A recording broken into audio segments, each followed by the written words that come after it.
This is Selma Schimmel for Vital Options International at ASCO, the annual meeting in Chicago, and today we are going to present our feature, Voice for Life, where we highlight the journey and capture the voice of a survivor. And today's survivor and advocate is Kay Kays.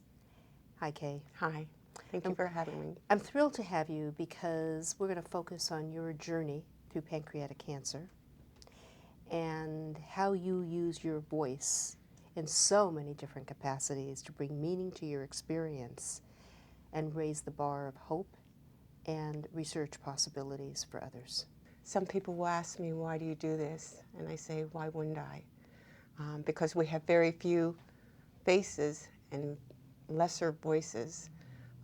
It's been a long journey. I'm an 18-year survivor with 3 metastases. Take us back a little bit to your diagnosis, and how old were you at the time? It was 1994, and I was 44 years old. There was nothing. In fact, as I deal with the Arizona Cancer Center, the first thing I said to them, you need more information here for patients. There was no hope. Everyone died. At that time, I was able to have the Whipple procedure. If it comes back, you'll die, because no one can live without a pancreas. I bought a 5-year notebook because I wanted to track everything. And I was able to make it through the 5 years. I lived by faith.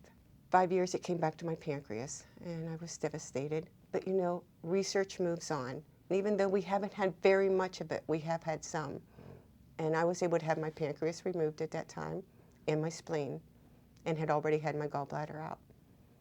Right after that surgery, they found a lymph node involvement. I was declared inoperable, but I got 3 more opinions, and the third one said, we think we can do something. I did have that lymph node removed, the mass on it, and I went 4 more years before it came to my lung. And when it came to my lung, it was very small, but they wanted to watch it for a year. But being a patient advocate, I had been told by a very successful researcher that 1 centimeter could be a death sentence. So I went to 4 more doctors before they finally gave me a biopsy to only come back and say, well, we guess you know your body better than we do. And I had part of my lung removed. Your story is just, I don't think I've ever quite heard a survivorship story like yours with pancreatic cancer. So I look at what you do, and first of all, the courage that it took to find innovative approaches to deal with your cancer. It's not where I thought I would be for my retirement, but again, I need to be the voice. I wanted to do something, and I didn't quite know what it was until I really got into it, and then I found out that the voice was really not being heard. I sit at the table now with the researchers. I have gained a respect and from education of being at ASCOs, because we don't want to hold back any research. We want it to move forward, so we have to be able to communicate with them. What does the newly diagnosed pancreatic cancer patient need to know and do? Get those second opinions. Again, we have wonderful doctors and nurses out there, but because our research is so new, a lot of them are not able to keep up on it. When I was diagnosed, my oncologist, I loved her, but she said, I know about all the other cancers. I know nothing at all about pancreatic, but I really liked her. So I went to the different institutions and did second opinions, consultations, and then she took charge. I run a network, a pancreatic network in Phoenix, and I do talk to newly diagnosed pancreatic patients. And I have usually 30 people on a monthly basis because they don't know where else to go.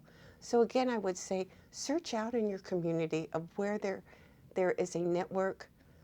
Some people call it a support group of what's going on, and that will help you move forward also. Now speak please to the viewer who has more advanced pancreatic cancer or recurrent disease. Don't give up. There are wonderful things going on out there in the pancreatic community. Have we just started? Yes. But what you have to remember is The clinical trials, you know, if you think those are something that, well, I'm not quite sure. From the time that a researcher finds something till it gets to the patient, it can take between 13 and 17 years. And our research has just come about in the last 10 to 12. So do the math. Some of our best medicines are still in clinical trial. Don't be afraid to get, you know, get into the research. We need that. Kate, how do you live your life philosophically each day? Very gratefully. Some days are better than others. And that's what I will say to some people. You have to remember some days I'm a patient too. I just feel very blessed to be able to reach out to people. And when I talk with people, I will tell them, I'm honored that you call me because it's a private issue. Cancer still is a private issue to a lot of people. So when someone calls you to ask a question, that's an honor. And so I give them, you know, I listen. It's a listening journey as well as a talking one. I listen and give them everything they need to move forward. I can't think of anything greater to do than being able to bring meaning to your own experience by helping others use their voice and find their way. Thank you. Thank you. Kay is using her voice Thank you. for life.